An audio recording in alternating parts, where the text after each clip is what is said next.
so many different ways to get the same result that you have to be open-minded. And sometimes the way you start thinking about something, as you progress, as you learn other ways that may change a little bit of what you sift through and figure out, does this make sense for what I'm doing or does it not? I got in trouble for doing that. So why would I want to get in trouble again? Basically, a hot-nosed dog is... Welcome back. I'm glad that you're here. I'm happy to see you. I'm your host, Stevie Thomas with Ballin' Out Kennels, where we help new and beginning handlers create, explore, and perfect the art of hunting dog training through stories, tips, and techniques, and that proper mindset to get you started on the right track. So, some of you may have seen the title, and you may feel some type of way about it. I'm gonna start and say that I'm a person who's very open-minded. I'm a person who believes that if you're trying to be great at something or trying to be even good, if you're not open-minded into intaking information and using it, you're probably not doing yourself, any good. I think a person should really be open-minded. I really think you should try to be a student of the game, student of these dogs, student of training, student of learning, student of being somebody who can take dogs as far as you want to go. And you will have to decide what that is for you. But for me, I really enjoy sharing what I love with others.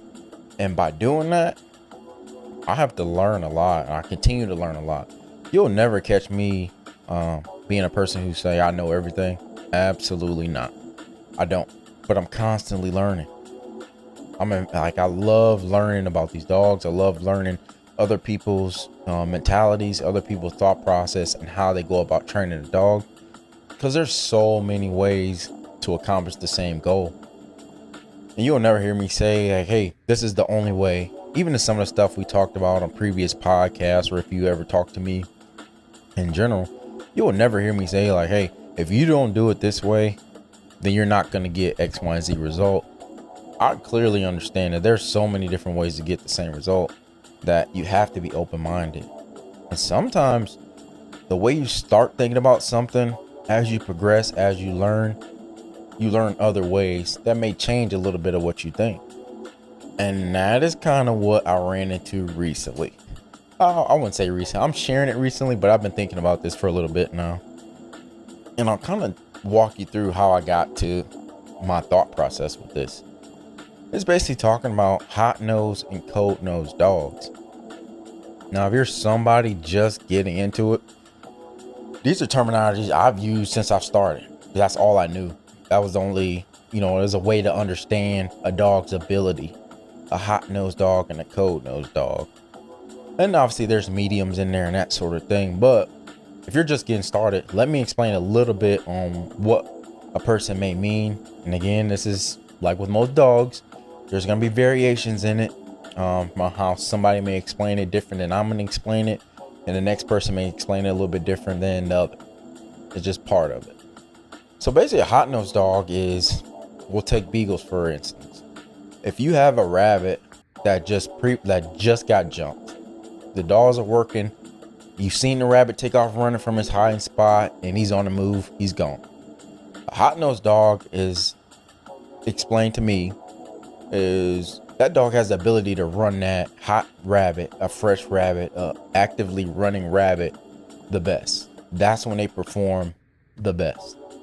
When that rabbit is up and moving, recent, just happened, they're actively chasing that rabbit. Whatever that rabbit goes, whichever direction, we all previously know, rabbits run in a circle. That's what they do. That's just how they were created. And that's how they, confuse the prey that's chasing them. They're going to run a circle. That hot-nosed dog is really going to lock onto that fresh scent, and he's going to run it like he's tied to it. The good ones. They're going to run it like they're tied to it. That rabbit is really messed up because he's actively moving, he's actively running. That dog is going to perform better. Coon dogs, really no different. If you go to cut the dogs loose and the coon are down, they're moving, they're fairly active. We hunt, agricultural land around here. We hunt creek river bottoms, square blocks of timber, that sort of thing. If you have a coon that is just on the edge of that field and you just happen to pull up there and he must have just walked in the woods before you came, you cut the dogs loose, they hit that hot track and they can run it and tree it like no other. They look really, really good. That's how I was always kind of explain what a hot-nosed dog was. It allows that dog's ability, his nose is more active, or his ability for his nose is tied to something recent, something again that just happened, just occurred, just got on the ground. He can run it.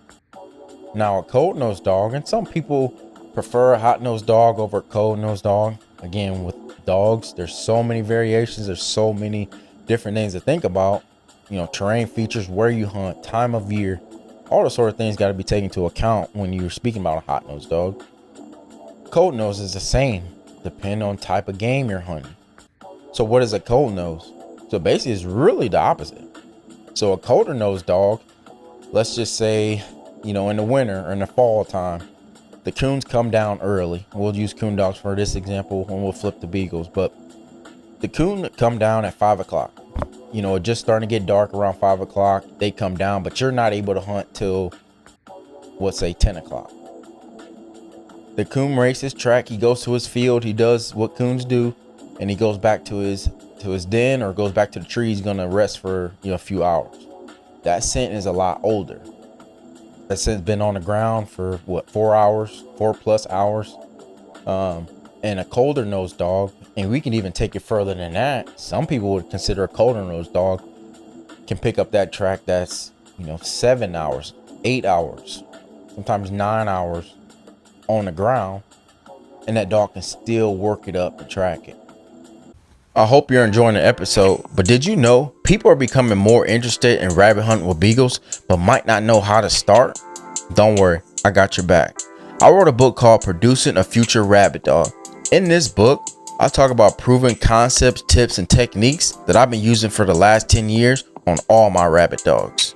If you're looking for easy to follow information and a guide to get you started on the right track, go to ballinoutkennels.com and grab your copy. That's Ballin' Out Kennels, BAWLINOUT Kennels.com. Your future rabbit dog awaits. Let's get back to the episode. So he's able to figure out the colder tracks that have been on the ground for a longer period of time. That dog is able to figure out where they started and trail them to its ending point. Rabbit dogs, beagles. A beagle that is able to, now sometimes they can get you in trouble if you're in competition if they can't produce, but for the sake of this conversation, we'll keep it on. A colder nosed beagle is basically, let's say the rabbits were out the night before. They were out the night before you started hunting. You hunted on 10 o'clock in the morning, and the rabbit's been running 12, 1 o'clock at night, that morning, early morning, before you get there. So now there's been a lot of time that's passed.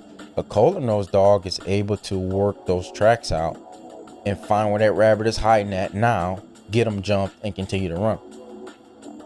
Now, I don't want it to be, for my new people, I don't want it to be a misconception. Oh, well, a colder nosed dog can't run a hot track. No, they still can.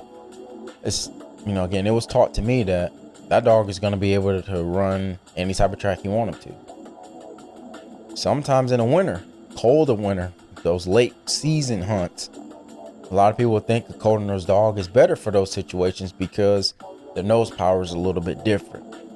And a medium dog is basically, you're right in the middle. They're not super hot, they're not super cold. They can run decently, colder tracks, and they can run hot tracks. If it starts getting too late, they probably can't run them as well. That sort of thing. So that's for my new. So now my new people, we are kind of all on the same page as far as hot nose, cold nose, medium nose dogs. So my mindset has somewhat shifted recently, and I was having a conversation with one of my really good buddies who's been around dogs a long time, Andrew. And we're having a conversation about some of these sort of traits. And he said something that really kind of blew my mind, and it made my mind start to think, start to piece together. What I'm talking about now is, I don't actually know or quite believe that is a thing hot nose, cold nose, like I once believed it. And he kind of explained it to me and was like, well, dogs are all born the same. All of them had noses. All of them have all the same traits as every other dog. But it's what they're used for, or how they're taught to use the traits that they have, that can determine the ability of that dog. Now, we understand that breeding does play a part in it, but I don't necessarily know if you can breed for a hotter nose or a colder nose. What I think happens is, and again, this is just my opinion, and I'm working through some of my thoughts with you guys. That's what we do as houndsmen. Again, you'll never hear me say that, the only way to do it is only one way to do it. No, that's not how I think. But I think it's in the brain. I think dogs have a brain. The brain power of that dog will allow them to use those abilities and traits better than another dog. Kind of think that's one of the things that separates them from other dogs. Let's say a hot-nosed dog, and it comes with training. I think that if a hot-nosed dog appears more, it's because it was rewarded to do whatever that, dog was used for in that moment. What do I mean by that? Let's take a hot-nosed dog. For a person with a hot-nosed dog, let's say you're training them, and all you do is put them on hot rabbit tracks. That's all you do. So they're used to, or where you go take them to a place, that dog is going to get rewarded or pretty much on a hot track right away. That's the reward. If you're training them to run beagles, if you're beagle hunting and running rabbits, and you want that dog to have a hot nose, so you put them in a spot that they can get one running right away. That dog is rewarded by that. So that dog starts to learn, I'm looking for hot tracks. That's what I'm looking for. That's the only thing I want. And sometimes they may get to a point to where they're working a colder track, and you as the handler, you as the owner, you don't want them to mess with. You want them to come on like, hey, forget that track. Let's get one up. Let's actually get one. So some people may tone their dog, call their dog off a track that they're working, just trying to get them actively to run a rabbit. So that dog learns, okay, these other tracks that I'm smelling, instead of trying to work them out, my owner tones me. Or some people may use other stimulation techniques to get that dog to leave those tracks and only look for hot runnable tracks. Dogs are smart. Again, I think it goes back to the brain. If that dog is smart and has been bred to have a brain in its family, that all the dogs that come out of are smart dogs, that dog is quickly going to learn to leave other tracks alone and only focus on hot tracks. So what could be the flip? The flip would be colder nosed dogs. I think, again, my opinion, I think that they're taught, again, to work out those colder tracks. They're left alone to work out those colder tracks. So they start to get rewarded, especially if they can figure it out. They're working some of these colder tracks, and the owner, the handler, are allowing them time to do that sort of thing, and nothing happens to them. They're going to want to try to figure it out. And as those dogs can progress and do that, and then they get rewarded on the back end, depending on how long it took them to work out that track. Say a coon dog, if he's working tracks that are 9-8 hours long, and he gets rewarded with that coon, he's going to realize, okay, I can work these tracks. You give them experience working those type of tracks, they're going to learn and develop that ability in their brain to figure them out, to want to take on those tracks instead of just leaving them.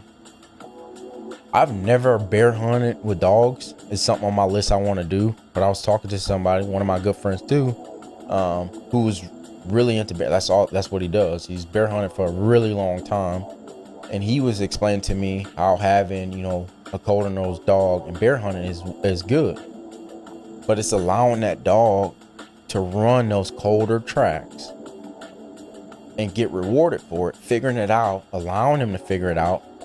They get rewarded with that bear on the end, and the dog has to have the mentality, and we're talking about, drive and want to.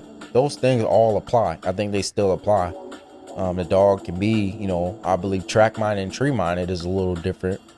But again, I also think that's something that's trained. A dog can get rewarded for treeing really hard. Some dogs get rewarded for running a good track and not tree. There's variance, but I think it all comes down to the brain of that dog and how they're trained. But if somebody's running bear, they may work a colder track. They have a dog that they, are saying that is a cold-nosed dog. He's going to be put on tracks or just rigged or run down the road or however they work it, let him loose. He takes on a track that he has time to figure out. He's smart. He's smart enough to figure out which direction this track went. And his nose coupled with his brain is allowing him to figure out those harder tracks the other dog can't. We're talking about experience. Some of these dogs have a lot more experience in doing so, working out those colder tracks. There's other people who hunt with dogs that, again, only cut them on hot tracks. So that dog learns, I'm not going to mess with the colder stuff. I'm just going through and look for a hot one. I pop up a hot one. My owner comes, either shoots the rabbit, I get to run him, or the coon is in the tree. He shoots the coon out, boom. I'm off to the next hot one. That's the only thing they're learned. They're taught, their brain, they're smart to figure that part of it out. A lot of people now are looking for dogs that have winding ability. I started to think too, and just thinking through all these things, like, man, it really comes down to rewarding a dog. I think of my dog Bama, who's a leopard hound, leopard cur. His winding ability, I don't actually know.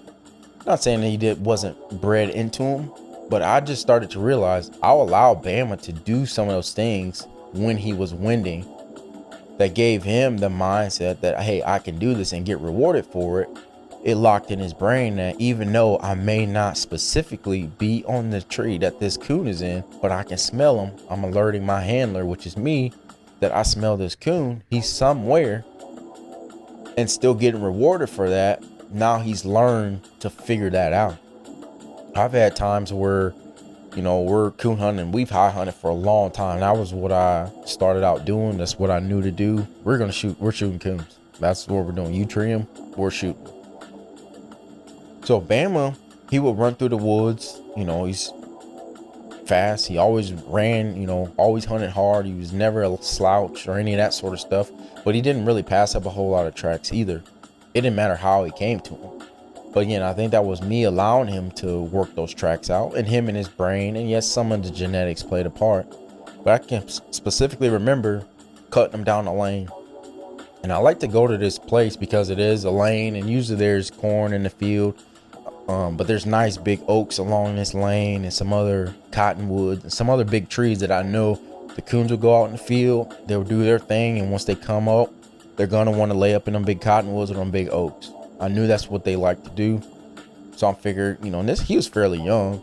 So, hey, if I can take him to this area, I know that the likelihood of him getting on a coon pretty quick is pretty high.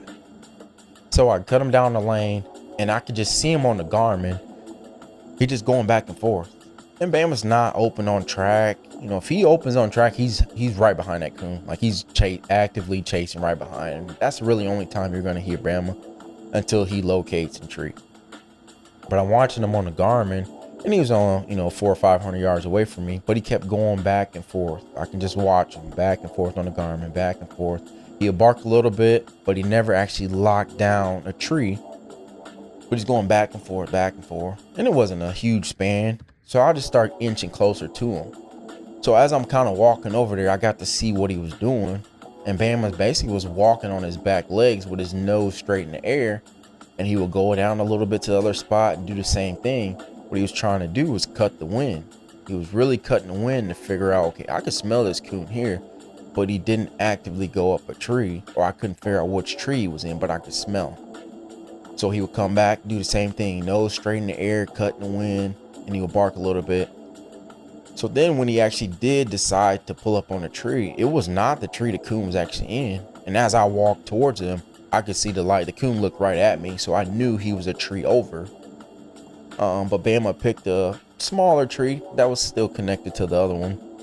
or close enough to it, and he start treeing on it. Now, if I would have pulled Bama off that tree, this is my thinking now. If I were to pull Bama off that tree and didn't shoot that coon out to him, if I didn't walk into him and pet him up and tell him he did a good job and then still end up rewarding him with that coon, I don't know if his winning ability would have progressed like it did or like it come to be.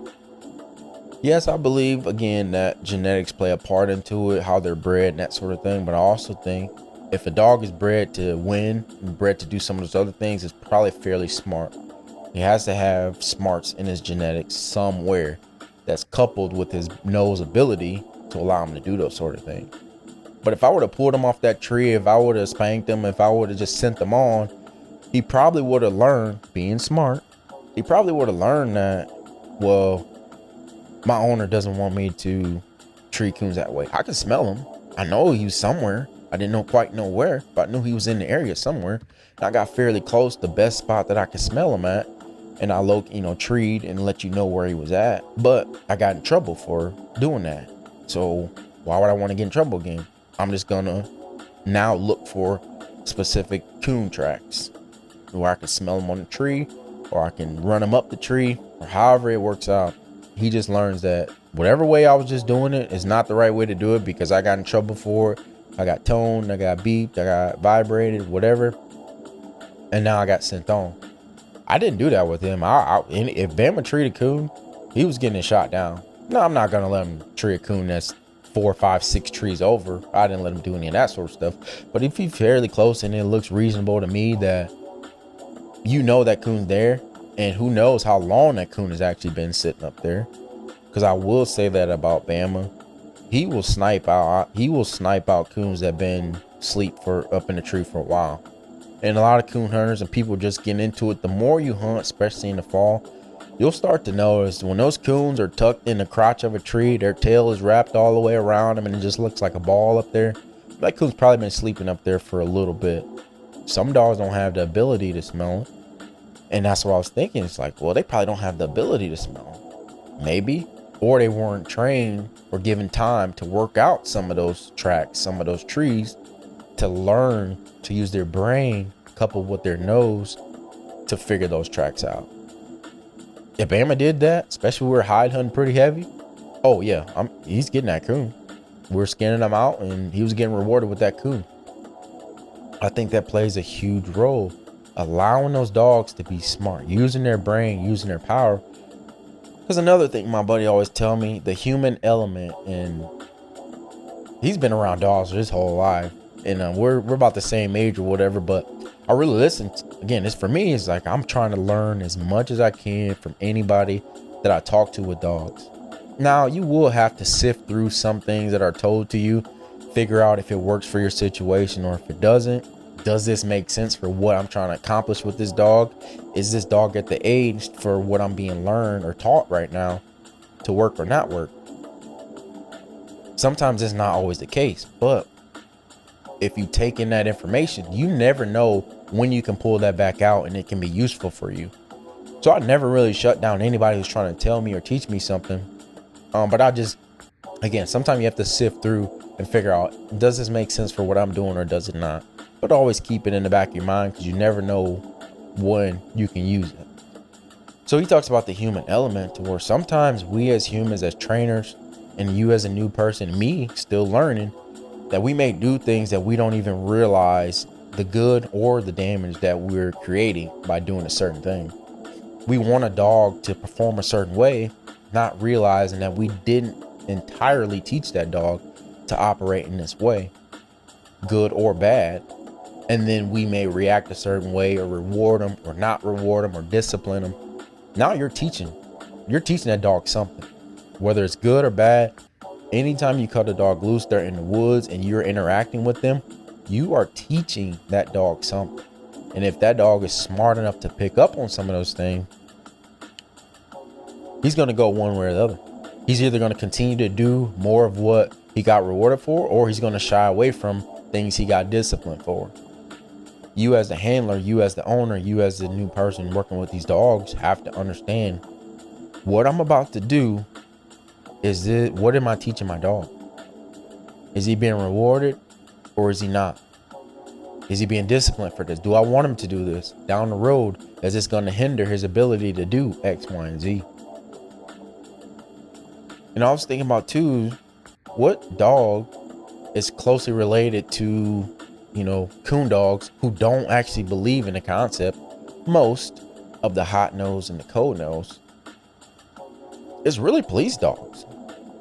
I have a lot of buddies, and we have a master of dogs at our police department who has trained our police dogs, has been to a lot of, classes and courses on working with police dogs. And I have other buddies in the profession who have canines. The hot nose and cold nose dogs are really, that's really not a concept that they take hold to. Because I've asked them, hey, do y'all know what this is, or y'all ever heard of this? Most of the times I've heard people using those terminologies, or they come from a hunting background working with dogs. But a lot of them who use canines, they don't necessarily even understand or acknowledge that concept. And you got to think of a police canine. We want a hound dog or a coon dog or a hunting dog to use their nose to track game. Canines are taught to track as well. We want our dogs to tree and alert us in one way or another on either the game being found or whatever, the case may be. Pointing dogs, they can point. We want coon dogs to tree. Our beagles to open up and run rabbits. Police canines are taught the same thing. Whether they're running around a car, sniffing for narcotics, they're taught to alert. Whether that's sit, whether that's, bark, whether that's stand up on the vehicle itself, they're taught to alert. They're taught to bark on command. A lot of dogs are given commands and they'll start barking. They're taught pretty similar to what we are in the hunting world, but they don't necessarily acknowledge. They look at how smart this dog is and they work on the knowledge, the mind of their dog, and put them in more situations to reward them when they do good, teaching that dog that you have all the tools and ability to do these sort of things. Now I'm going to reward you for them, so using those tools and abilities are going to help you. It's a good thing. And as that dog progresses and continues to use his brain and keeps getting smart with all these scenarios and situations, he's going to know when to use whichever traits he was, born with. But the brain, it starts with the brain. They have to be taught. They have to be smart. And you can teach them to do anything. Really paying attention to what you're talking to. You're always communicating with that dog. And that's something I learned from them.